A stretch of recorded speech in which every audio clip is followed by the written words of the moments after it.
how we start off our shows, okay? We start off on the left side. Hodl, save, build a, sound money. All right, it's Ugly Old Goat here. It is August 26, 2024. And we started early today, guys. Eddie and I are getting better at this. We kind of came in late, and we wanted to cover all this news that happened over the weekend. And here I am starting out early. And of course, the big news is that the founder of Telegram, Pavel Durov, he was arrested in France over the weekend.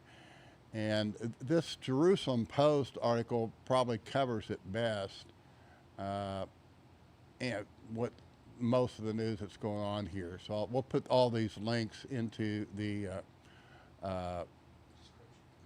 into the YouTube video. So check that out. But I'll tell you who covered it best again was Tone Vase. He was right on this thing and actually opened up a whole, did a whole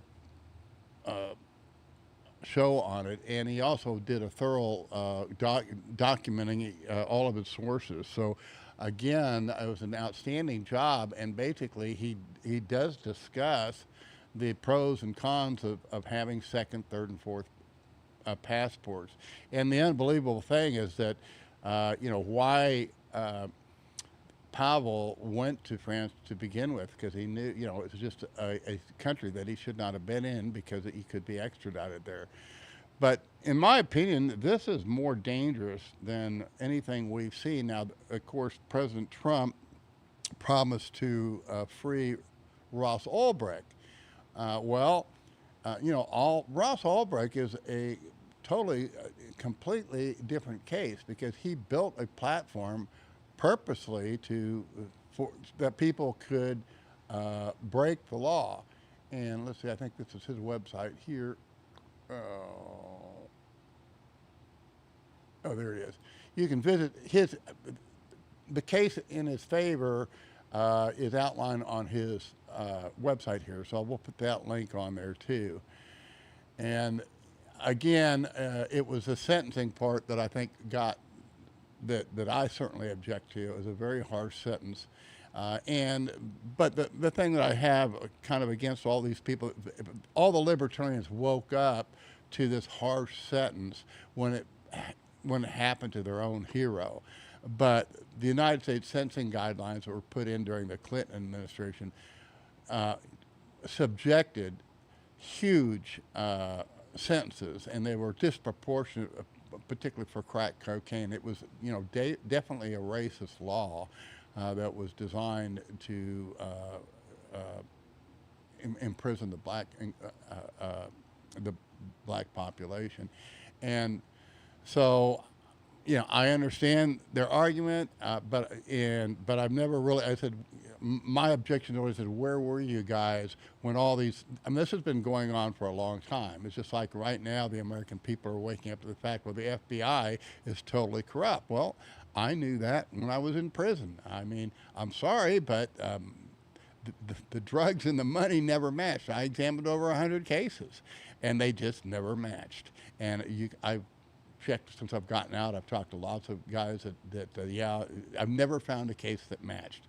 And it's a perfect system for theft because, if they stole the drugs, so, where's the rest of my drugs? You'd get, 10 more years added to your sentence. Or the same thing if it was the money. If the money was in a bank, they'd seize the bank account. But if it was cash, those numbers never matched. And it didn't matter whether it was the FBI or the DEA.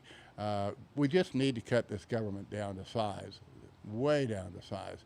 And the same thing for my good friend and hero, Arthur Hayes. His was,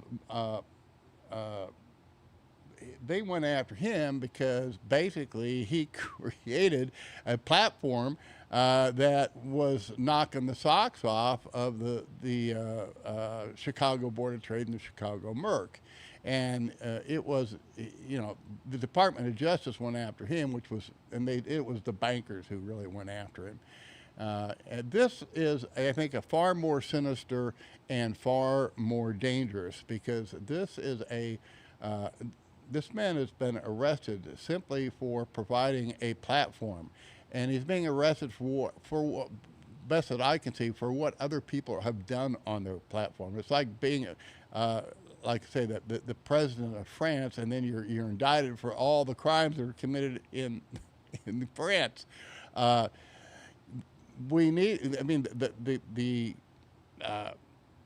the reason that Telegram is so widely used is because it is a encrypted platform, and uh, Pavel Durov, he's originally from Russia and left Russia because, of course, the Russians wanted the back door into the system, which he would not provide. So again, this is I guess it's good news for Bitcoin, but it's really bad news for the world. I was kind of curious to see, I know they had this, this is, Tucker Carlson, he interviewed him. I haven't listened to this yet, but Tone Vays recommended it. Again, if you go here to Tone Vays and you go to his show notes, he has this, oops, I needed to go here. You can go here, and he's got these Google Docs, and he's done a thorough job. Oops. No, I just want to get rid of this. Okay, okay. This is he gives you all kinds of articles here, so if you really want to do a deep dive into this, I would definitely look into this. And Tone has really become the new international man. Back in the 70s, 1970s and 80s, Doug Casey wrote a book called The International Man.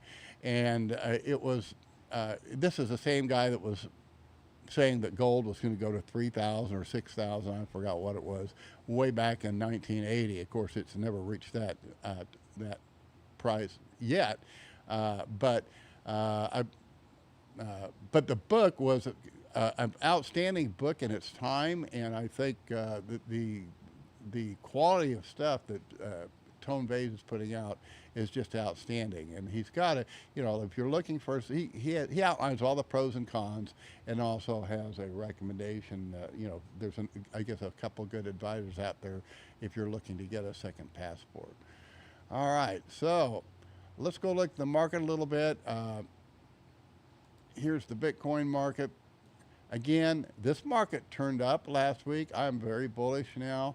I don't think we're going to go anywhere for a while, but this market is extremely bullish. You want to be accumulating it in here. I'm even more bullish on this gold market. Here we are in the gold market. This is the, looks like we hit a new high, or almost did, today. Is that a weekly? We are reaching a weekly 9, but I wouldn't be too concerned about this one. And you never know. The 9s can be real big. This thing could go up $1,000 and then top out. So you never, 9s don't mean much until they're over with. But if you want to anticipate a 9, you would kind of lighten up on your gold in here, or maybe lightly go short looking for a sell-off. But the bottom in gold is usually made in the first 2 weeks of August. So I don't look for it to go back down there. Here you are again. No, it doesn't look like we reached contract highs, but I wouldn't be surprised that we do before the end of the week. All right, stock market. Again, I'm the least friendly on that, and it's not performing well at all. Here is the seasonal pattern that I keep emphasizing, guys, and this is the time you want to be accumulating your Bitcoin. And I want to refer to the recent articles that I wrote. Again, I think what you're going to see develop fundamentally is people will start using these stable coins, and there might be some other, we call them shit coins, that are more stable than Bitcoin. But the key is whatever's used in your locality. Like I'm here in Mexico, and the most common, again, money is not the most valuable commodity. Money is the most tradable commodity, and that changes from place to place. I'm in Mexico. The most tradable commodity is the Mexican peso. The second is the U.S. dollar. okay, and a distant third or fourth would be Bitcoin. I mean, Bitcoin's not the most, it's just not widely accepted, so it's not widely tradable. Now that can change, but you know, even when they've tried to push the string, like in El Salvador, it has not taken off. You push the string on this stuff, and that's what I think we're trying to do in Bitcoin. We just keep on trying to push the string and make it into cash, and Bitcoin's not cash. It's going to be your most tradable, most saleable good that's always going to wind up as cash. The only time, for example, gold is sound money, but it was rarely used as money. Now you had specie that would be like a stable coin, which was because at that time the dollar was defined as a certain weight of gold, but the gold didn't exchange hands. What exchanged hands were the stable coins of gold, which was what? The dollar.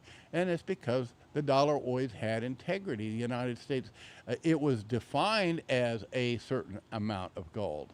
And the governments didn't guarantee it. They didn't have FDIC insured accounts. It was simply the measurement. It was the standard of value. And we didn't have any problems with the gold standard until we nationalized it. And of course, once we nationalized it with the Federal Reserve, it didn't take long for it to be corrupted. So again, I see I see nothing but growth for the stable coins. I'll probably see more stable coins. I wouldn't be surprised if the Mexican peso developed some type of a tradable stable coin.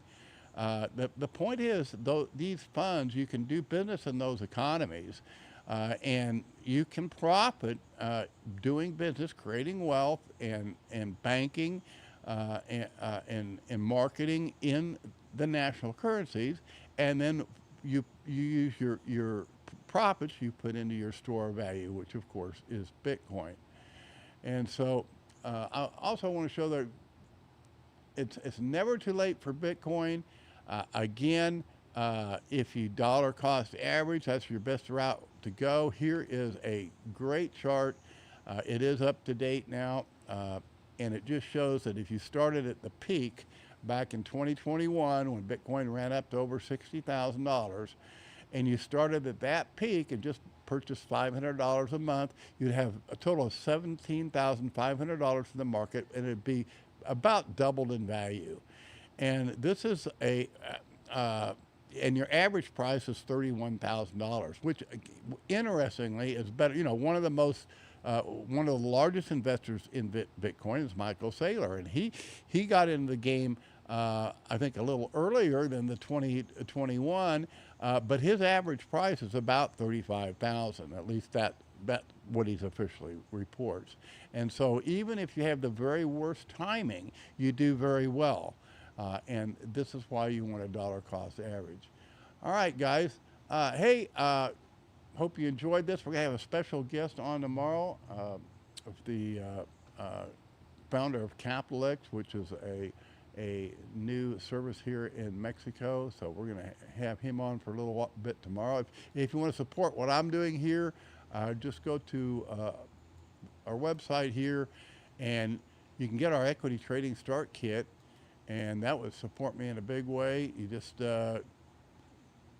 you'll get a Jade wallet. You get all this stuff in here. You won't get everything in here, but you'll get a lot. You get all the books, and you'll get several. I don't know how many items he puts in, 5 or 6 items, but it's worth well over that. My books alone, I charge. You'll get both a signed copy and the hard copy, and I also have the. Also had the boot camp. I'm still working on that because I've had my own personal problems, guys, and I'm working through them now. And I do want to, basically, what I teach is equity trading, and I'm calling this, because of what's happened to me in the last year, I'm calling this advanced equity trading. And really, advanced equity trading is you just want to build up a system of accountability partners. and I'm doing that now. And hopefully I'll be telling you all about it soon. So check this out if you're interested in it. You can. I want you to read this article before you ever sign up for it, and it's called Advanced Equity Trading. And book a call with me, and I'll be glad to talk to you about it. All right, we'll see you tomorrow, and keep hodling. Thanks for tuning in. Bye-bye.